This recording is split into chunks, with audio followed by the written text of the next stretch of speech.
ಬರ್ಬೇಕಾದ್ರೆ ನಾವು ಭಾಳ ಕಷ್ಟ ದುಃಖದಿಂದ ಬೇರೆಯವ್ರ ಗಾಡಿ ಇಸ್ಕೊ ಬಂದಿದ್ದು ಸರ್. ನಮ್ಮ ವೆಹಿಕಲ್ ಇಲ್ದಿಯಾ ನೆಕ್ಸ್ಟ್ ಬಂದು ನಾವು ಕಾಣಿಕೆ ಕಟ್ಬಿಟ್ಟು ಹೋದ್ಮೇಲೆ 3ನೇ ಸರಿ ಬರ್ಬೇಕಾರೆ ನಾವು ಕಾರ್ ತಗೊಂಡು ಸ್ವಂತವಾಗಿ ನಮ್ಮ ಫ್ಯಾಮಿಲಿ ಎಲ್ಲ ಕರ್ಕೊಂಡು ಜೊತೆಲೆ ಬಂದು ಸರ್. ಫಸ್ಟ್ ಸಾರಿ ಬಂದಾಗ ಬರೀ ಗೈಲ್ ಬಂದಿದ್ರಿ, ಬರೀ ಗೈಲಿ ಬಂದು ಭಾಳ ಕಷ್ಟದಲ್ಲಿ ಬಂದಿದ್ದು ಸರ್. ಈಗ 3ನೇ ಸಾರಿ ಬರೋ ಕಾರಣ ಬಂದು ಸರ್. ಇದೆಯಾ ನಿಮ್ ಕಾರು? ಹೌದು ಸರ್. ಇದೇನು ತೋರ್ಪಡಿಕೋಸ್ಕರ ಹೇಳ್ತಾ ಇಲ್ಲ ಸರ್. 4 ಜನರಲ್ಲಿ ಬದಲಾವಣೆ, ಜಗತ್ತೇ ಪರಿವರ್ತನೆ ನಿಯಮ ಅಂತ ಹೇಳೋಕೋಸ್ಕರ ಈ ರೀತಿಯಾಗಿ ನಾವು ತೋರಿಸಿ ಹೇಳ್ಬೇಕಾದ್ರೆ ತುಂಬಾ ಕಷ್ಟದಲ್ಲಿ ಇರ್ತಾರೆ. ತುಂಬಾ ಕಷ್ಟದಲ್ಲಿದ್ದೆ ಸರ್. ಪಾತಾಳ್ಕೊಂಡೋಗಿದ್ದು ಇವಾಗ ಉತ್ತುಂಗಕ್ಕೆ ಬರೋ ಅಂತ ಸನ್ನಿವೇಶ ಬಂದಿದೆ. ಆ ತಾಯಿ ಜಗನ್ಮಾತೆ ಶ್ರೀ ವಿದ್ಯಾಚೌಡೇಶ್ವರಿ ಅನುಗ್ರಹದಿಂದ ಸರ್. ಅದಕ್ಕೆ ನೀವು ತಿಂಗಳು ಬರ್ತೀರಾ? ತಿಂಗಳು ಒಂದ್ಸರಿ ಬರ್ತೀವಿ ಸರ್. ಒಂದೊಂದ್ಸರಿ 2 ಸರಿನೂ ಬರ್ತಿರ್ತೀವಿ ಸರ್. ನಿಮ್ಗೆ ಇಷ್ಟ ಆದಾಗೆಲ್ಲ ಜ್ಞಾನ ಜ್ಞಾನ ಆದಾಗ ಬರ್ತೀವಿ. ಒಂದೊಂದ್ಸರಿ ನೀವು ನಂಬಿರ ಬಿಟ್ರೆ 12 ರಾತ್ರಿಗೆಲ್ಲ ಬಂದಿದ್ದೀವಿ. ಆಟೋ ಮಾಡ್ಕೊಂಡು 30 ರೂಪಾಯಿ ಕೊಡೋದಕ್ಕೆ 400 ರೂಪಾಯಿ ಕೊಟ್ಟೆಲ್ಲ ಬಂದಿದ್ದೀವಿ. ಆ ಶಕ್ತಿ ಕರೆಸ್ಕೊತಾರೆ ಅಂತ ಅಂದ್ಬಿಟ್ಟು ಊರಲ್ಲಿ 8 ಗಂಟೆಗೆ ಬಿಟ್ಟು ಇಲ್ಲೆಲ್ಲ 12:30 1 ಗಂಟೆಗೆಲ್ಲ ಬಂದಿದ್ದೀವಿ ಸರ್. ನಿಮ್ಮ ಮನಸ್ಸು ಬಂದಾಗೆಲ್ಲ ಮನಸ್ಸು ಬಂದಾಗೆಲ್ಲ ಬಂದು ಯಾಕಂದ್ರೆ ಎಷ್ಟೊಂದು ಬಂದ್ರು ಊಟ ತಿಂಡಿ ವಸತಿ ಎಲ್ಲ ಸಕಲ ಸೌಲಭ್ಯಗಳಿದೆಯಲ್ಲ ಸರ್. ಏನು ತೊಂದರೆ ಇಲ್ಲ. ಆ ತಾಯಿನೇ ಕರೆಸ್ಕೊತಾಳೆ ಸರ್ ನಿಮ್ಮನ್ನ. ಆ ಶಕ್ತಿ ಅಪಾರವಾದ್ದು. ಜಗದಾಂಬ ಪಾರ್ವತಿ ಶ್ರೀ ವಿದ್ಯಾ ಚೌಡೇಶ್ವರಿ ಅನುಗ್ರಹ ಸದಾ ಹೀಗೆ ಇರಲಿ ಅಂತ ನಾನು ಬೇಡ್ಕೊತಿದ್ದೀನಿ ಸರ್. ಸರ್ ಕಾರ್ದು ಅಂದ್ರೆ ಸರ್ ನಾವು ತೋರ್ಕೊಳ್ಳೋಕೋಸ್ಕರ ಇದ್ದಲ್ಲ ಸರ್. ನಾನೇ ಇಷ್ಟು ಕಷ್ಟದಲ್ಲಿ ಇದ್ದಾಗ ಈ ರೀತಿ ತಾಯಿ ಒಲ್ಲಾದ್ಮೇಲೆ ನನಗಿಂತೂ ಭಕ್ತಿ ಶಕ್ತಿ ಸತ್ಯ ಇರೋರು ಬಂದ್ರೆ ಇನ್ನೂ ಹೆಚ್ಚಿನ ಸ್ಥಾನ ಅವ್ರಿಗೂ ದೊರಕೆ, ಅವ್ರ ಕಷ್ಟಗಳೆಲ್ಲ ದೂರ ಆಗಿ ಸುಖ ಶಾಂತಿ ನೆಮ್ಮದಿ ಸಮೃದ್ಧಿ ಸಿಕ್ಲಿ. ಒಂದ್ಸಾರಿ ಈ ಶ್ರೀ ವಿದ್ಯಾ ಚೌಡೇಶ್ವರಿ ದೇವಸ್ಥಾನಕ್ಕೆ ಬಂದು ಆಗಮಿಸಿ ಒಳಕ್ಕೆ ಕಾಲಿಡ್ತಾಗಲೇ ಪಾಸಿಟಿವ್ ಎನರ್ಜಿ ಆಯ್ತು ಸರ್. ಏನೇನು ದುಃಖ ಇದ್ರು ಕೂಡ ಅದು ಅಲ್ಲೇ ದೂರ ತಳ್ಳಿಬಿಟ್ಟು ಒಳಗಡೆ ಹೋದಾಗ ಬಹಳ ಸಂತೋಷ ಸಿಗುತ್ತೆ ಸರ್. ಇದನ್ನ ನಾನು ಘಂಟಾಘೋಷವಾಗಿ ಕೂಗಿ ಹೇಳ್ತೀನಿ ಸರ್.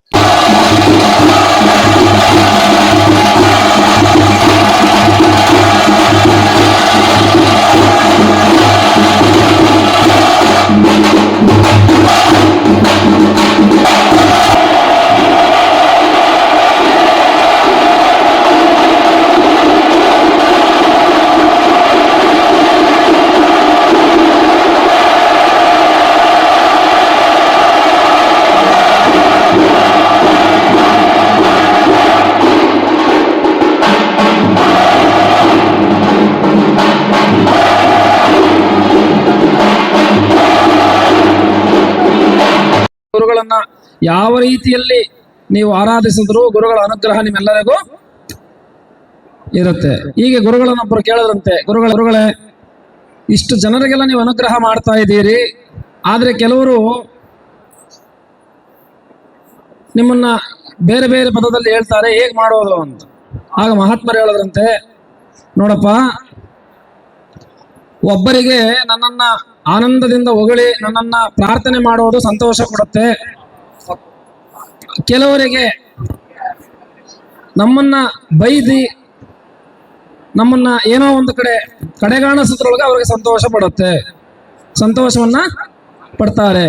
ಆದ್ರೆ ಗುರುಗಳಾಗಿ ಶಿಷ್ಯರಿಗೆ ಏನು ಬೇಕೋ ಅದನ್ನ ಕೊಡೋದು ಧರ್ಮ ಯಾರ್ದು? ಗುರುಗಳದು. ಆದ್ರೆ ಅವ್ರು ಬೈತಾ ಇರೋದು ಯಾರನ್ನ? ನನ್ನನ್ನ, ನಿಮ್ಮನ್ನಲ್ವಲ್ಲ. ನಾವ್ಯಾರು? ಗುರುಗಳು. ಗುರುಗಳು ಅಂದ್ರೆ ಯಾರು? ಯಾರ ಸೊತ್ತು? ಭಕ್ತರ ಸೊತ್ತು. ಗುರುಗಳು ಯಾರ ಸೊತ್ತು? ಭಕ್ತರು ಸೊತ್ತು.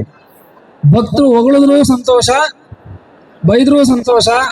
ಆದ್ರೆ ಹೊಗಳೋಂತಿಯವರು ಆನಂದವಾಗಿ ಹೊಗಳಿದ್ರೆ ಅದು ಸಂತೋಷ, ಬೈಯೋರು ಸುಧಾ ಅವ್ರಿಗೆ ಆನಂದ ಆಗೋ ತರ ನಮ್ಮನ್ನು ಬೈದ್ರೆ ಅದು ನಮಗೆ ಸಂತೋಷ ಅಂತ ಗುರುಗಳು ಒಬ್ಬರಿಗೆ ಹೇಳದ್ರಂತೆ. ಹೀಗೆ ಇವತ್ತಿನ ದಿನ ಇದು ಎಲ್ಲರಲ್ಲೂ ನಡೆಯೋದೆ, ಹೌದಾ ಇಲ್ಲ? ಕೆಲವರು ಬೈದಿ ಗುರುಗಳನ್ನ ಏನ್ ಮಾಡ್ತಾರೆ? ಸಂತೋಷ ಪಡ್ತಾರೆ. ಕೆಲವರು ಹೊಗಳಿ ಕೆಲವರು ಸಂತೋಷ ಪಡ್ತಾರೆ. ಇದಕ್ಕೆ ನಾವೇನ್ ಮಾಡಬೇಕು? ಪರಮಾನುಗ್ರಹ ಮಾಡಬೇಕು, ಅನುಗ್ರಹ ಮಾಡಬಾರ್ದು. ಇದಕ್ಕೇನು ಮಾಡಬೇಕು? ಪರಮಾನುಗ್ರಹ ಮಾಡಬೇಕು. ಹಾಗಾಗಿ ಇವತ್ತಿನ ಸಂಬಂಧ ಹೇಗೆ ಅಂತ 2 ಮಾತಲ್ಲಿ ನಾವು ವಿಶ್ಲೇಷಣೆ ಮಾಡಿಬಿಡ್ತೀವಿ. ಇವತ್ತಿನ ಸಂಬಂಧ ಹೇಗೆ ಅಂದ್ರೆ, ಹಿಂದೆ ಸಂಬಂಧ ಹೇಗೆ, ಈಗಿನ ಸಂಬಂಧ ಹೇಗೆ ಅಂತ ತಾವು ಇದನ್ನ ಸ್ವಲ್ಪ ಗಮನ ಇಟ್ಟು ಕೇಳಿಸ್ಕೊಳ್ಳಿ. ಹಿಂದಿನ ಸಂಬಂಧ ಹೇಗೆ ಇತ್ತು ಅಂದ್ರೆ, ಅರ್ಜುನ ಕೃಷ್ಣ, ಹೌದಲ್ಲ, ಅವರೆಲ್ಲ ಒಡ್ಡಾಡ್ತಾ ಇದ್ದಂತ ರಥ ಯಾವುದು? ಯಾವುದು? ಮರದ ರಥ ಆಯ್ತು, ಚಿನ್ನದ ರಥ ಆಯ್ತು, ಬೆಳ್ಳಿಯ ರಥ ಆಯ್ತು. ಹೀಗೆ ರಥದಲ್ಲಿ ವಿಶೇಷವಾಗಿ ಇರ್ತಾ ಇತ್ತು. ಅದಕ್ಕೆ ಯಾವುದೋ ಪಂಚರ್ ಆಗ್ತಿರ್ಲಿಲ್ಲ, ಅದು ಏರ್ ತುಂಬಿಸ್ಬೇಕಾಗಿರ್ಲಿಲ್ಲ, ಏನು ಇರ್ತಿರ್ಲಿಲ್ಲ, ಹೌದಾ ಇಲ್ಲ? ಆ ಚಕ್ರ ಮುರಿದೋ ಗಂಟ ಆ ರಥಕ್ಕೂ ಮತ್ತೆ ಆ ಚಕ್ರಕ್ಕೂ ಏನಿತ್ತು? ಅವಿನಾಭಾವ ಸಂಬಂಧ ಇತ್ತು. ಅವಾಗ ಅದ್ರ ಮೇಲೆ ಕುತ್ಕೊಳ್ಳೋರ್ಗು ಆ ಸಂಬಂಧ ಗಟ್ಟಿಯಾಗಿ ಉಳಿತಾ ಇತ್ತು. ಇದು ಆಗಿನ ಕಾಲದ ಅಂದ್ರೆ ಇಂದಿನ ಸಂಬಂಧ. ಆದ್ರೆ ಈಗಿನ ಸಂಬಂಧ ಹೇಗೆ ಅಂದ್ರೆ, ಒಂದು ಹೊಸ ಕಾರ್ ತಗತೀರಿ, ಆ ಕಾರು ಒಂದು ಮಳೆ ಹೊಡೆದ್ರೆ ಏನಾಗುತ್ತೆ, ಪಂಚರ್ ಆಗುತ್ತೆ. ಅವಾಗ ಏನ್ ಮಾಡ್ತೀರಿ, ಈ ಚಕ್ರನ ತೆಗೆದಾಕ್ತೀರಿ, ಇನ್ನೊಂದಿರುತ್ತೆ ಅದಕ್ಕೇನ್ ಹೇಳ್ತೀರಿ, ಒಂದು ಬದಲಾಗಿ ಇನ್ನೊಂದು ಚಕ್ರವನ್ನು ಏನ್ ಮಾಡ್ತಾರೆ, ಹಾಕತಾರೆ. ಆದರೆ ಆ ಚಕ್ರ ಪಂಚರ್ ಆದಾಗ ಯಾವ ಚಕ್ರವನ್ನು ಹುಡುಕ್ಬೇಕು, ಈ ಚಕ್ರ ಪಂಚರ್ ಆಯ್ತು ತೆಗೆದ್ರಿ, ಅದನ್ನ ತಗೊಂಡು, ಹೌದಲ್ಲ. ಆದ್ರೆ ಈ ಚಕ್ರ ಪಂಚರ್ ಆಗ್ಲೇಬೇಕಲ್ಲ, ಅವಾಗ ಯಾವ ಚಕ್ರವನ್ನು ತಗಂತೀರಿ, ಹಳೆ ಚಕ್ರವನ್ನು ತಗತೀರಿ. ಅದಕ್ಕೆ ಈಗಿನ ಸಂಬಂಧ ಹೇಗಿದೆ ಅಂದ್ರೆ, ಇವರ ಅವಶ್ಯಕತೆ ಮುಗಿದ ಮೇಲೆ ಇವ್ರು ಬೇಕಾಗಿಲ್ಲ, ಇನ್ನೊಬ್ಬ ಬಂದಿದ್ದಾನೆ, ಅವನ ಅವಶ್ಯಕತೆ ಇದ್ದಾಗ ಅವನನ್ನ ಬಳಸ್ಕೊಳ್ಳೋದು, ಇವನ ಅವಶ್ಯಕತೆ ಮುಗಿದ ಮೇಲೆ ಇವತ್ತನ್ನ ಬಿಡೋದು. ನೀವ್ ಯಾವಾಗ ಯಾಕೆ ಬದುಕಬೇಕು ಅಂದ್ರೆ, ಹಳೆ ಕಾಲದಲ್ಲಿ ಕೃಷ್ಣನ ರಥ, ಅರ್ಜುನನ ರಥ ಇತ್ತಲ್ಲ, ಈ ದೇಹದಲ್ಲಿ ಉಸಿರಿರೋ ತನಕ ಸಂಬಂಧವನ್ನ ನಾವು ಯಾವಾಗಲೂ ಗಟ್ಟಿಯಾಗಿ ಇಟ್ಕೋಬೇಕು, ಇಲ್ಲ ಅಂದ್ರೆ ಸಂಬಂಧವನ್ನ ಮಾಡಬಾರ್ದು. ಇದು ಇವತ್ತಿಗೆ ಅವಶ್ಯಕವಾಗಿರುವಂತ ಒಂದು ಉಪನ್ಯಾಸ, ಹೌದಾ ಇಲ್ಲ. ಉಪ್ಪು ಕೊಟ್ಟವರನ್ನ ಕೊನೆ ಗಂಟ ಮರೆಯಬಾರ್ದು.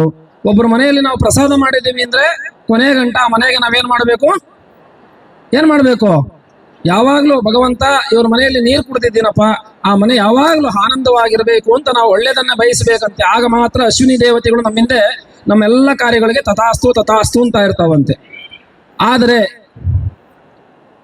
ನಾವು ನಿಮಗೆ ಹೇಳೋದು, ಒಂದು ಸಂಸಾರದಲ್ಲಿ ಸನ್ಯಾಸಿಗಳು ತಪಸ್ ಬೇರೆ ಇರುತ್ತೆ, ಹೌದಲ್ಲ, ಮಠಾಧಿಪತಿಗಳು ಒಂದು ತಪಸ್ ಬೇರೆ ಇರುತ್ತೆ. ಆದ್ರೆ ಗಂಡ ಹೆಂಡತಿನೋ ಅಂತ ಒಂದು ಮಗು ಅನ್ನೋ ಸಂಸಾರದ ತಪಸ್ಸು ಏನು ಅಂದ್ರೆ, ಅರ್ಥ ಆಗ್ತಾ ಇದೆಯಾ ನಿಮಗೆ? ನೀವು ಯಾವ ರೀತಿ ತಪಸ್ ಮಾಡಬೇಕು ಅಂದ್ರೆ, ಹೆಣ್ಣು ಮಕ್ಕಳು ತನ್ನ ಗಂಡನಿಗೆ ಮೋಸ ಮಾಡದಲೆ, ತನ್ನ ಗಂಡನಿಗೆ ಸುಳ್ಳು ಹೇಳ್ದಲೆ, ತನ್ನ ಗಂಡನನ್ನೇ ಆರಾಧ್ಯ ದೇವರು ಎಂದು ಜೀವನವನ್ನು ಮಾಡೋದು ದೊಡ್ಡ ತಪಸ್ಸು. ಗಂಡು ಮಕ್ಕಳ ತಪಸ್ಸೇನು ಅಂದ್ರೆ, ಕಟ್ಕೊಂಡಂತ ಹೆಂಡತಿಗೆ ಮೋಸ ಮಾಡದಲೆ, ಕಟ್ಕೊಂಡಂತ ಹೆಂಡತಿಯನ್ನ ಕಣ್ಣಲ್ಲಿ ಒಂದು ಹನಿ ನೀರನ್ನ ಹಾಕ್ಸ್ಕೊಳ್ಳದಲೆ, ಯಾವಾಗಲೂ ಮನೆ ಮಂತ್ರಾಲಯವನ್ನು ಮಾಡಿಕೊಂಡು ಮನಸ್ಸನ್ನೇ ದೇವಾಲಯವನ್ನು ಮಾಡೋದು ಗಂಡು ಮಕ್ಕಳ ತಪಸ್ಸು. ಇವೆರಡು ತಪಸ್ಸು ಒಂದು ಮನೇಲಿದ್ರೆ ಇನ್ನು ಯಾವ ತಪಸ್ಸು ಮಾಡಬೇಕಾಗಿಲ್ಲ. ಅದಕ್ಕೆ ಯಾವಾಗಲೂ ಗಂಡ ಒಂದ್ ಏಟು ಹೊಡೆದಾಗ ಹೆಣ್ಣು ಮಕ್ಕಳು ಬಹಳ ಆನಂದ ಪಡ್ಬೇಕು. ಏನಂತ, ಹೊಡೆದಿದ್ದು ಯಾರು, ನನ್ನ ಗಂಡ, ಹೊಡಿಲಿ ಬಿಡು, ಅವನು ಹೊಡೆಯಕ್ ಅಧಿಕಾರ ಇದೆ, ಇನ್ಯಾರು ಹೊಡೆಯಕ್ ಅಧಿಕಾರ ಇದೆ, ಮತ್ತೊಬ್ಬ ಬಂದು ಹೊಡೆದ್ರೆ ಬಿಡ್ತಾನ ನನ್ನ ಗಂಡ, ಹೊಡೆದಿದ್ದು ಯಾರು, ನನಗ ಯಜಮಾನ ಅಂತ ನೀವು ಸಂತೋಷ ಪಡ್ಬೇಕು. ಒಂದ್ ಏಟು ಹೊಡೆದ್ರೆ ಅದ್ಯಾವುದೋ ಒಂದೇನೋ ಇಟ್ಕೊಂಡಿರ್ತೀರಲ್ಲ, ಏನದು, ಆ ಮೊಬೈಲ್ ಅಲ್ಲಿ ಎಲ್ಲ ಅಣ್ಣ ತಮ್ಮಂದಿನೆಲ್ಲ ಕರೆಸಿ ಇವನ್ನ ಚಟ್ನಿ ಮಾಡಕ್ಕೆ ಅವಕಾಶ ಕೊಡಬಾರ್ದು. ಅದು ಕಟ್ಕೊಂಡಂತ ಸತಿಯ ಕೆಲಸ ಅಲ್ಲ. ಅರ್ಥ ಆಯ್ತಲ್ಲ? ಯಾವಾಗಲೂ ಹೆಣ್ಮಕ್ಳು ಅಂದ್ರೆ ಹೆಂಡತಿ ಆದವಳು ಗಂಡನ ಸುಖವನ್ನ ಬಯಸ್ಬೇಕು, ಗಂಡನಾದವನು ಹೆಂಡತಿಯ ಸುಖವನ್ನ ಬಯಸ್ಬೇಕು. ಇದು ಇವತ್ತಿನ ಕಾಲಕ್ಕೆ ಬೇಕಾಗಿರುವಂತ ಅವಶ್ಯಕವಾಗಿರುವಂತ ಮಾತು. ನಮಗೆ ಕೆಲವು ಚಿತ್ರ ತೋರಿಸ್ತಾ ಇದ್ರು, ಯಾರೋ ಒಬ್ರು ಹಿಂಗೇನೋ ಒಂದು ಈ ಫೋನಲ್ಲಿ ತೆಕ್ಕಂತಾರಲ್ಲ, ಏನದು, ಇಬ್ರು ನಿಂತ್ಕೊಂಡು ಹಿಂಗ್ ಫೋನ್ ಹಿಡ್ಕೊಂಡ್ ತಕ್ಕಂತಾರ, ಏನ್ ಹೇಳ್ತಾರ ಅದನ್ನ, ಏನೋ ಸೆಲ್ಫಿ ತಕ್ಕೊಳಕ್ ಹೋಗಿ ಹೆಣ್ಮಕ್ಳು ಗಂಡನ್ನೇ ನದಿಗೆ ತಳ್ಳಿಬಿಟ್ಟಿದ್ದಾಳೆ. ಹೌದು, ಅದು ಬಹಳ ವಿಪರ್ಯಾಸ. ಇನ್ನೊಬ್ಳು ಹೆಣ್ಮಕ್ಳು ಗ್ರೈಂಡರ್ ಅಲ್ಲಿ ಗಂಡನ್ನ ಕತ್ತರಿಸ್ಬಿಟ್ಟು ರುಬ್ಬಿಟ್ಟು ಮಾಡ್ಬಿಟ್ಟಿದ್ದಾಳೆ. ಒಬ್ಳು ಕಡ್ದುಬಿಟ್ಟು ಇದು ಎಂತದ್ದು ಆ ಡ್ರಮ್ ತುಂಬಿದ್ದಾರೆ. ಇಂಥ ಕೃತ್ಯಗಳನ್ನ ಯಾರು ಮಾಡಬಾರ್ದು. ಇದು ನಮಗೆ ಶ್ರೇಯಸ್ಸು ಅಲ್ಲ, ಅದು ನಮ್ಮ ಮನೆತನಕ್ಕೆ, ನಮ್ಮ ಹಿಂದೂ ಸನಾತನ ಧರ್ಮಕ್ಕೆ ಆಸ್ತಿಕತೆಯ ಒಂದು ವಿಶ್ವಾಸನೂ ಅಲ್ಲ.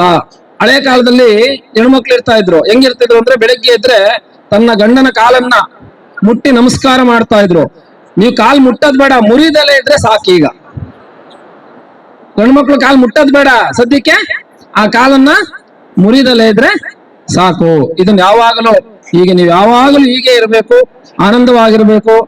ಈ ಒಂದು ವಿದ್ಯಾಚೌಡೇಶ್ವರಿ ಅಮ್ಮನವರ ಕ್ಷೇತ್ರದ ಮಹಾಗುರುಗಳಾದಂತ ಜಗದ್ಗುರು ಶಂಕರಾಚಾರ್ಯ ಶ್ರೀ ಶ್ರೀ ಭಾರತೀ ತೀರ್ಥ ಮಹಾಸನ್ನಿಧಾನಗಳವರ ಸಂಪೂರ್ಣ ಅನುಗ್ರಹ, ತತ್ಕರ ಕಮಲ ಸಂಜಾತರು ಜಗದ್ಗುರುಗಳು ಶಂಕರಾಚಾರ್ಯ ಶ್ರೀ ವಿಧುಶೇಖರ ಭಾರತಿ ಮಹಾಸ್ವಾಮಿಗಳವರ ಸಂಪೂರ್ಣ ಅನುಗ್ರಹ ಈ ರಾಷ್ಟ್ರಕ್ಕೆ, ಈ ಸನಾತನ ಧರ್ಮದ ಆಸ್ತಿಕರಿಗೆ ನಾಸ್ತಿಕರಿಗೆ ಎಲ್ಲರಿಗೂ ಸುಧಾ ಸನ್ಮಾರ್ಗದ ದಾರಿಯಾಗಿ ನಿತ್ಯವೂ ಮಂಗಳಕರವಾದಂತ ದಿನವನ್ನ, ನಿತ್ಯವೂ ನಿಮ್ಮ ಜೀವನದಲ್ಲಿ ಹರ್ಷದಾಯಕವಾಗಿರುವಂತಹ ದಿನವನ್ನ ಅನುಗ್ರಹ ಮಾಡಲಿ. ಗುರುಗಳ ಶಾರದಾ ಮತ್ತೆ ಚಂದ್ರಮೌಳೇಶ್ವರ ತಾಯಿ ವಿದ್ಯಾಚೌಡೇಶ್ವರಿ ಅಮ್ಮನವರ ಅನುಗ್ರಹ ಎಲ್ಲರಿಗೂ ಸುಧಾ ವಿಶೇಷವಾಗಿರ್ಲಿ ಅಂತ ನಾವು ಈ ಮಾತನ್ನ ಇಲ್ಲಿ ಹೇಳಿ ಆ ಗುರುಗಳ ಅನುಗ್ರಹವನ್ನ ನಿಮ್ಮೆಲ್ಲರಿಗೂ ತಿಳಿಸಿ, ಈ ದಿನ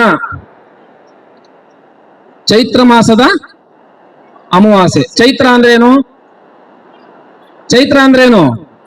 ನಮ್ಮ ಹೊಸ ವರ್ಷದ ಇವತ್ತಿನ ದಿನದಿಂದ ಸೌರಮಾನ ಏನು ಹಿಂದೆ ಚಂದ್ರಮಾನ ಮಾಡುದು, ಇವತ್ತಿಂದ ಯಾವುದು ಸೌರಮಾನ ಯುಗಾದಿ. ಹಾಗಾಗಿ ನಮ್ಮಲ್ಲಿ ಯಾವಾಗಲೂ ನಿತ್ಯವೂ ತಿಥಿ ನಕ್ಷತ್ರ ಎಲ್ಲವನ್ನ ನಾವು ಶಾಸ್ತ್ರಗಳನ್ನ ಕಲಿಬೇಕು, ಶಾಸ್ತ್ರಗಳನ್ನ ನೋಡ್ಬೇಕು. ಇದನ್ನೆಲ್ಲ ನಾವೆಲ್ಲ ಅಭ್ಯಾಸ ಮಾಡ್ಕೋಬೇಕು. ಭಗವದ್ಗೀತೆಯನ್ನ ಮಕ್ಕಳಿಗೆ ಕಂಠಪಾಠ ಮಾಡಿಸ್ಬೇಕು. ರಾಮಾಯಣ ಅಂತದ ಮಹಾ ಒಂದು ಭಾಗವನ್ನ ಎಲ್ಲರಿಗೂ ಪರಿಚಯ ಮಾಡ್ಬೇಕು. ನಾವೆಲ್ಲ ಆಸ್ತಿಕರಾಗಿ ಬದುಕಬೇಕು. ಇಲ್ಲಿ ಇಷ್ಟು ಜನ ಭಕ್ತರಿದ್ದೀರಿ, ಜಾತಿ ಮುಖ್ಯ ನಮ್ಗೆ ಅನ್ನೋರೆಲ್ಲ ಕೈ ಎತ್ತಿ ನೋಡೋಣ. ನಮಗೆ ಜಾತಿ ಬೇಕು ಅನ್ನೋರು ಕೈ ಎತ್ತಿ.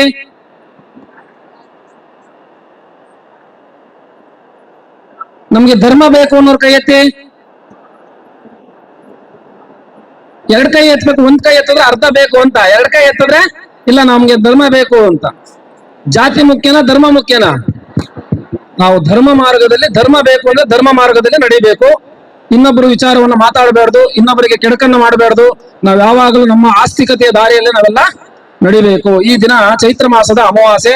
ಈ ದಿನ ಸಹಸ್ರ ಗಣಪತಿ ಅಲ್ಲ, ಸಹಸ್ರ ಮೋದಕ ಗಣಪತಿ ಒಂದು ವಿಘ್ನಗಳನ್ನ ಇಡೀ ರಾಷ್ಟ್ರದಲ್ಲೇ ಅಲ್ಲ ಇಡೀ ವಿಶ್ವದಲ್ಲೇ ದೂರವನ್ನು ಮಾಡು. ಎಲ್ಲೋ ಕೆಲವು ಕಡೆ ಯುದ್ಧಗಳು ನಡೀತಾ ಇದೆ ಅಂತ ಅವಘಡಗಳನ್ನ ಇಲ್ಲಿಗೆ ಸಮಾಪ್ತಿ ಆಗುವಂತೆ ಅವರಿಗೆ ಅನುಗ್ರಹವನ್ನ ಮಾಡೋ, ಅವರಿಗೆ ಮನಸ್ಸನ್ನು ಕೊಡುವಂತ ಒಂದು ಪ್ರಾರ್ಥನೆ, ಮತ್ತೆ ಒಬ್ಬ ಭಕ್ತರ ಇಷ್ಟಾರ್ಥವನ್ನು ಈಡೇರಿಸುವಂತ ಒಂದು ಪ್ರಾರ್ಥನೆ.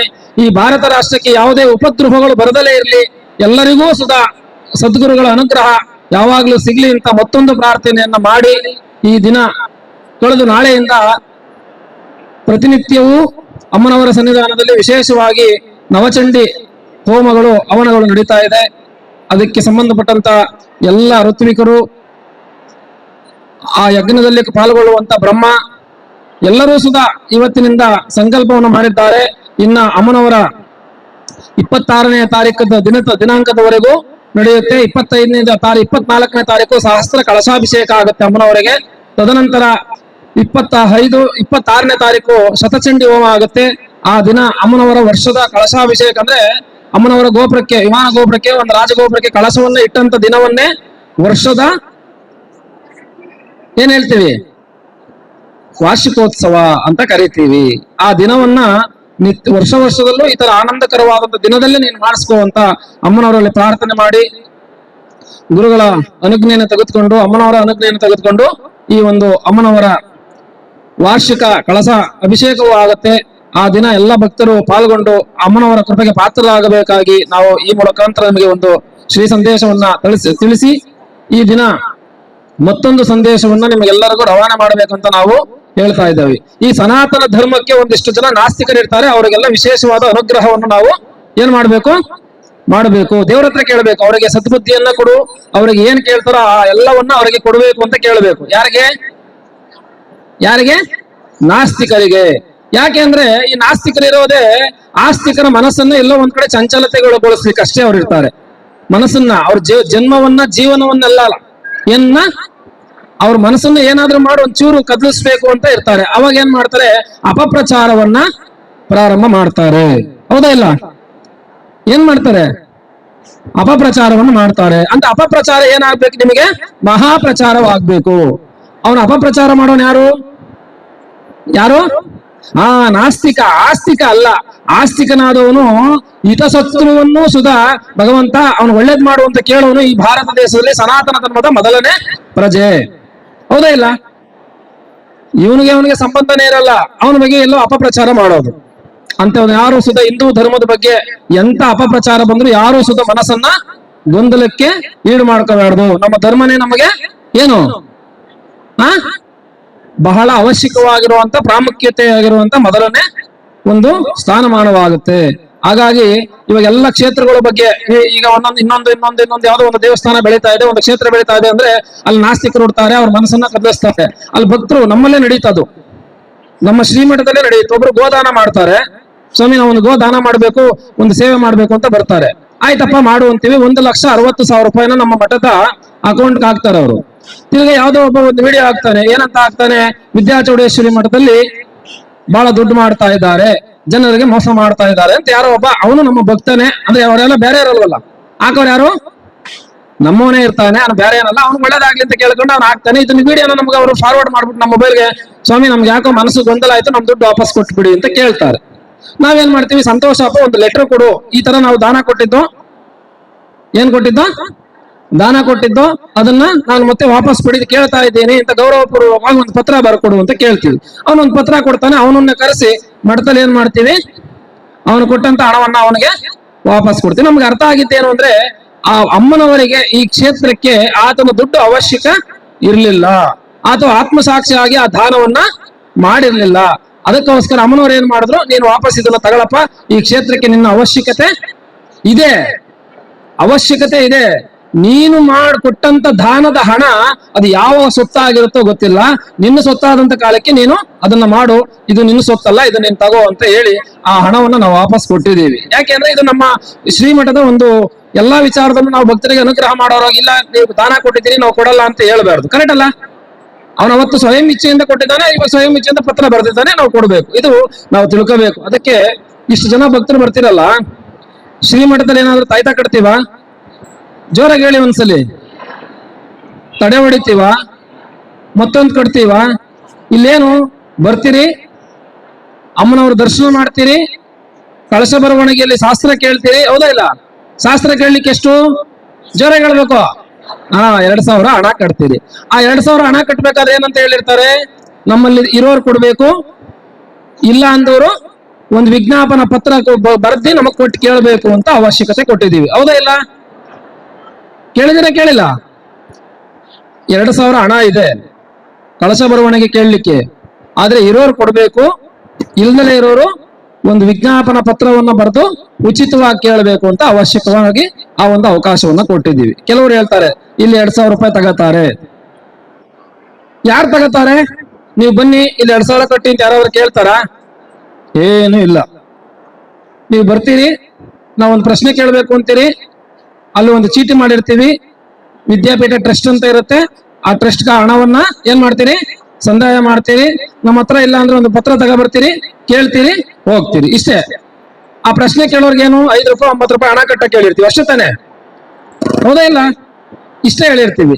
ಅದನ್ನೇನ್ ಮಾಡ್ತೀರಿ, 5 ರೂಪಾಯಿ 9 ರೂಪಾಯಿ ಎಷ್ಟು ಜನ ಬಂದಿರ್ತೀರಲ್ಲ, ಇವಾಗ ಕಾರ್ಗಳಂತೂ ಮನೆಗೊಂದು 2-3 ಕಾರ್ ಇರ್ತಾವೆ. ಈಗ ಅವಾಗ ಕಾರೆಲ್ಲ, ಸೈಕಲ್ ಇರ್ಲಿಲ್ಲ, ಎತ್ತಿನ ಗಾಡಿ. ಕಾರಲ್ಲಿ ಏಕ್ಲು ಒಂದು ಅಷ್ಟು ಉದ್ದ ಕಾರೆಲ್ಲ ನಿಂತ್ಕೊಂಡಿರ್ತಾವ, ಅಲ್ಲೆಲ್ಲ ನಿಂತಿರ್ತಾರೆ. ಜನಕ್ಕೆ ಏನ್ ಅನ್ನಿಸ್ತದೆ ಅಂದ್ರೆ, ಇವತ್ತು ಮಠಕ್ಕೆ ನೋಡಿ ಸತ್ಯ ಅಂತ, ಇವತ್ತು ಮಠಕ್ಕೆ ಬಹಳ 100,000 ಕಾರ್ ಹೋಗವೆ, 1,000 ಕಾರ್ ಹೋಗವೆ, ಕನಿಷ್ಠ ಪಕ್ಷ ಸ್ವಾಮಿಗಳಿಗಿಲ್ಲ ಅಂದ್ರೆ 5 ಕೋಟಿ ಬಂದಿರ್ತದೆ ಅಂತ. 5 ಕೋಟಿನೂ ಇರಲ್ಲ ಇಲ್ಲಿ, ಅರ್ಥ ಆಯ್ತಲ್ಲ? 5 ಕೋಟಿ ಬಂದಿದೆ ಅಂತ ಚರ್ಚೆ ಮಾಡ್ತಾರೆ. ಅದ್ರ ಬಗ್ಗೆ ಏನಾಯ್ತದೆ, ಕಣ್ಣು ಹುಟ್ಟುತ್ತೆ. ಓ ಸ್ವಾಮಿಗಳು ಇಷ್ಟು ದುಡ್ಡೆಲ್ಲ ಏನ್ ಮಾಡ್ತಾವ್ರೆ, ಇಷ್ಟು ಜನ ಬಂದ್ರು, ದಿನ 100 ಪ್ರಶ್ನೆ ಕೇಳಿದ್ರೆ ಎಷ್ಟಾಯ್ತು, 2 ಲಕ್ಷ ಆಯ್ತು.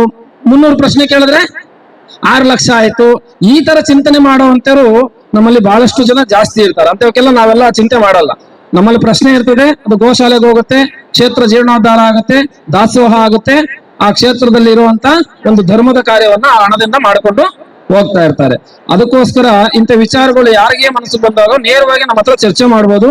ಒಂದು ವಿಜ್ಞಾಪನ ಪತ್ರನ ನಮ್ಮ ಮಠದಲ್ಲಿ ಏನಾದ್ರು ಸಮಸ್ಯೆಗಳಾದ್ರೆ ನೀವು ನೇರವಾಗಿ ನನ್ನ ಮುಂದೆನೆ ಬಂದು, ಈ ತರ ಸಮಸ್ಯೆ ಇದೆ ಸ್ವಾಮಿಗಳೇ, ಇದನ್ನ ಬಗೆಹರಿಸಬೇಕು ಅಂತ ನೇರವಾಗಿ, ಒಬ್ಬರೇ ಇದ್ದಾಗ ಬರ್ಬೇಡ್ದು. ಇಷ್ಟು ಜನ ಭಕ್ತರು ಇರ್ತಾರಲ್ಲ, ಅಷ್ಟು ಜನ ಭಕ್ತರ ಹತ್ರ ನಾನು ಮೈಕ್ ಕೇಳ್ಬಿಟ್ಟು ಹೇಳ್ಬೇಕು. ನಾವು ಮೈಕ್ ಕೊಡ್ತೀವಿ, ಏನ್ ತೊಂದರೆ ಇಲ್ಲ. ಅಂತದ್ರೊಳಗೆ ನಮ್ಗೇನು ಭಯ ಆತಂಕ ಆತರ ಏನು ನಮ್ಗೆ ಇಲ್ಲ. ಆದ್ರೆ ನೀವು ಮೈಕ್ ಕೇಳ್ಬೇಕಾದ್ರೆ ನಿಮ್ಮ ಹತ್ರ ಏನಿರ್ಬೇಕು, ಪತ್ರಗಳು ಇರಬೇಕು. ಸುಮ್ಮನೆ ಬಂದ್ಬಿಟ್ಟು ಮಧ್ಯದಲ್ಲಿ ಯಾರ ಭಕ್ತರು ಮನಸ್ಸು ಕೇಳಿಸ್ಲಿಕ್ಕೆ ಸ್ವಾಮಿ ನಾನೇನೋ ಮಾತಾಡ್ತೀನಿ ಅಂದ್ರಲ್ಲ, ಅದಕ್ಕೆ ಕಾನೂನಾತ್ಮಕವಾದಂತ ದಾಖಲೆಗಳನ್ನ ಇಟ್ಕೊಂಡು ಮಾತಾಡಬೇಕು. ಅದಕ್ಕೆ ಎಲ್ಲವಕ್ಕೂ ನಾವು ನೇರವಾಗಿ ಚರ್ಚೆಗೆ ರೆಡಿ ಇರ್ತೀವಿ ಅಂತ ಹೇಳಿ, ಧರ್ಮದ ಕಾರ್ಯ ಮಾಡ್ಬೇಕಲ್ಲ ಇಂಥವೆಲ್ಲ ಇರ್ತವೆ. ಕೃಷ್ಣ ಇದ್ದಾಗ ಕೀಚಕ ಇದ್ದ, ರಾಮ ಇದ್ದಾಗ ರಾವಣ ಇದ್ದ, ಹಿಂಗೆ ಮಹಾಪುರುಷರು ಅವತಾರ ಮಾಡ್ತಾ ಇದ್ದಾಗ ಇಂಥವ್ರು ಇದ್ದೇ ಇರ್ತಾರೆ. ಅಂತವ್ಕೆ ಯಾರು ಭಕ್ತರುಗಳು ಗೊಂದಲಕ್ಕೆ ಈಡಾಗಬಾರ್ದು.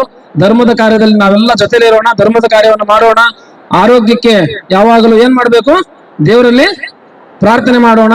ಈ ಸನಾತನ ಧರ್ಮ ಸೂರ್ಯ ಚಂದ್ರಾದಿಗಳು ಎಲ್ಲಿ ತನಕ ಇರುತ್ತೋ ಅಲ್ಲಿ ತನಕನೂ ಶಾಶ್ವತವಾಗಿರುತ್ತೆ. ಹಿಂದೆ ಈ ಮಹಾಯುದ್ಧಗಳು ನಡೆದ್ರು, ಗೆದ್ದಿದ್ದೆ ಯಾವುದು? ಧರ್ಮ. ಧರ್ಮೋ ರಕ್ಷತಿ ರಕ್ಷತಃ. ವಿದ್ಯಾಚೌಡೇಶ್ವರಿ ಮಠಕ್ಕೆ ಒಂದು ದಾಖಲೆಯನ್ನ ಬರೆದಿ ಅನುಗ್ರಹ ಮಾಡಿರುವಂತ ಗುರುಗಳು ಯಾರು? ಶೃಂಗೇರಿ ಯಾರು? ಮಹಾಗುರುಗಳು, ಜಗದ್ಗುರುಗಳು. ಅದಕ್ಕೆ ವಿದ್ಯಾಚೌಡೇಶ್ವರಿ ಮಠ ಅನ್ನೋದನ್ನ ಏನ್ ಮಾಡಿದ್ರು? ಶೃಂಗೇರಿ ಶಾರದಾ ಪೀಠದ ಒಂದು ದೇವಸ್ಥಾನ ಅಂತ ಗುರುಗಳು ಅಧಿಕೃತವಾಗಿ ಘೋಷಣೆ ಮಾಡಿದ್ದಾಯ್ತು. ಇದು ಯಾರ ಸೊತ್ತು ಅಂದ್ರೆ ಯಾರ ಸೊತ್ತು? ಸನಾತನ ಧರ್ಮದ ಆಸ್ತಿಕರ ಸೊತ್ತು. ಗುರುಗಳು ನಾವೆಲ್ಲ ಏನೋ ಇಲ್ಲೊಂದು ಧರ್ಮ ಕಾರ್ಯ ಮಾಡ್ಲಿಕ್ಕೆ ಅಮ್ಮನವ್ರು ನೇಮಿಸಿದ್ದಾರೆ, ನಾವು ನೇಮಿಸ್ಕೊಂಡು ಕೆಲಸ ಮಾಡ್ಕೊಂಡು ಹೋಗ್ತಾ ಇರ್ತೀವಿ. ಹಂಗಾಗಿ ಈ ವಿಚಾರಗಳಲ್ಲಿ ಎಲ್ಲೂ ಅಷ್ಟೇ ಮನೆ ದೇವರು, ಗ್ರಾಮದ ದೇವರು, ಶಕ್ತಿ ಪೀಠಗಳಿಗೆ ಹೋಗಿ ದರ್ಶನ ಮಾಡಿ ಯಾವಾಗಲೂ ಅನುಷ್ಠಾನ ಮಾಡ್ಕೊಳ್ಳಿ. ಹಿಂಗೆ ಹೋಮಗಳು ಯಾಗಗಳು ಮಾಡ್ತಾ ಇರ್ತಾರಲ್ಲ ಅಂತ ಕಡೆ ಗಲಾಟೆ ಮಾಡಬಾರ್ದು. ಅವ್ರು ಹೋಮ ಮಾಡ್ಬೇಕಾದ್ರೆ ನಮಗ್ ಮಂತ್ರ ಹೇಳಕ್ ಬರಲ್ಲ, ಏನ್ ಸ್ವಾಮಿ ಏನೋ ಮಂತ್ರ ಹೇಳ್ತಾರೆ ಅನ್ಬಾರ್ದು. ಅವ್ರು ಹೇಳೋ ಮಂತ್ರವನ್ನ ಕೇಳಿಸ್ಕೊಂಡ್ರೆ ಆ ಪುಣ್ಯ ಯಾರಿಗ್ ಬರುತ್ತೆ? ನಮಗ್ ಬರುತ್ತೆ. ಒಂದು ಸೇವೆ ಮಾಡ್ತಾ ಇರ್ತಾರೆ ಯಾರೋ, ಆ ಸೇವೆಯಲ್ಲಿ ನಾವು ಪಾತ್ರರಾದ್ರೆ ಆ ಪುಣ್ಯ ಯಾರಿಗ್ ಬರುತ್ತೆ? ನಮಗ್ ಬರುತ್ತೆ.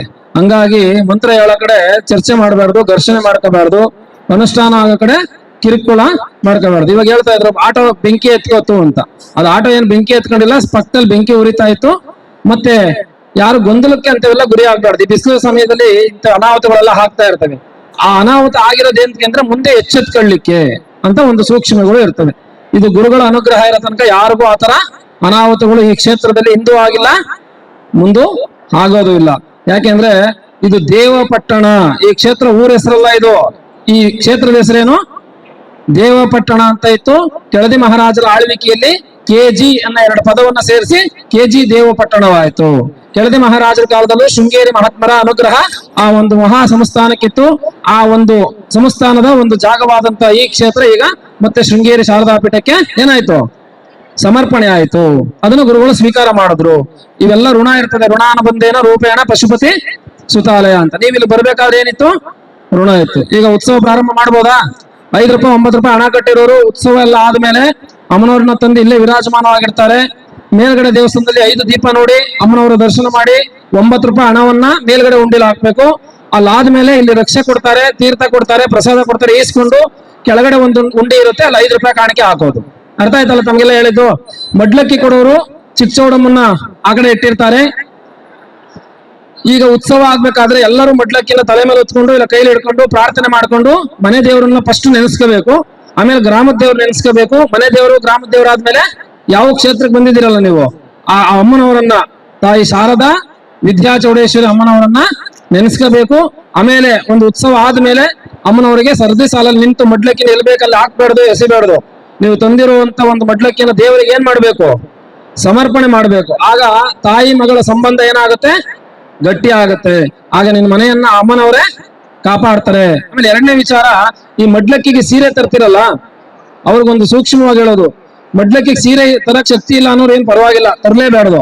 1 ಮೊಳ ಹೂವ, 1 ಇಡಿ ಅಕ್ಕಿ, 1 ಅಚ್ಚು ಬೆಲ್ಲ ತಗೊಬಂದು ಕೊಟ್ರು ಅದು ಮಡ್ಲಕ್ಕಿ ಆಗುತ್ತೆ. ಕೆಲವರು ಏನ್ ಮಾಡ್ತಾರೆ, ಸೀರೆಗೆ 500 ರೂಪಾಯಿ ಕೊಡ್ತಾರೆ, ಅದು 100 ರೂಪಾಯಿ ಸೀರೆ. ಅದನ್ನ ಮತ್ತೆ ಒಂದು ಏನಾಗ್ತದೆ, ದೇವ್ರಿಗೆ ಉಡ್ಸಕ್ಕಾಗಲ್ಲ, ಮಾಡಕ್ಕಾಗಲ್ಲ. ಅದ್ರ ಬದಲಾಗಿ 1 ಇಡಿ ಅಕ್ಕಿ, 1 ಅಚ್ಚು ಬೆಲ್ಲ, 1 ಹೂವ, ಇಷ್ಟು ತಂದ್ರು ದೇವ್ರಿಗೆ ಅದು ಮಡ್ಲಕ್ಕಿ ಆಗತ್ತೆ.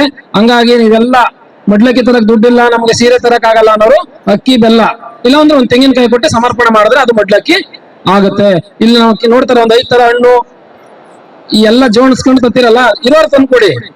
ನಮ್ಮ ಹತ್ರ ಇಲ್ಲ ಅನ್ನೋರು ದೇವರಿಗೆ ಈ ಸೇವೆಯನ್ನ ಮಾಡಿದ್ರು. ಅದು ಸೇವೆನೆ. 1 ಲಕ್ಷ ರೂಪಾಯಿ ಕರ್ಪೂರ ಹಚ್ಚಿದ್ರು ಕರ್ಪೂರನೇ, 1 ಬಿಲ್ಲೆ ಕರ್ಪೂರ ಹಚ್ಚಿದ್ರು ಕರ್ಪೂರನೇ. ಇದನ್ನ ಯಾವಾಗಲೂ ತಿಳ್ಕೋಬೇಕು. ಈ ಮಾತನ್ನ ಇಲ್ಲಿಗೆ ಉಪಸಂಹಾರ ಮಾಡ್ತಾ ಇದ್ದೇವೆ. ಹರ ನಮ ಪಾರ್ವತಿ ಪದೇ, ಹರ ಹರ ಮಹಾದೇವ್. बोलो भारत माता की, बोलो भारत माता की, बोलो भारत माता की।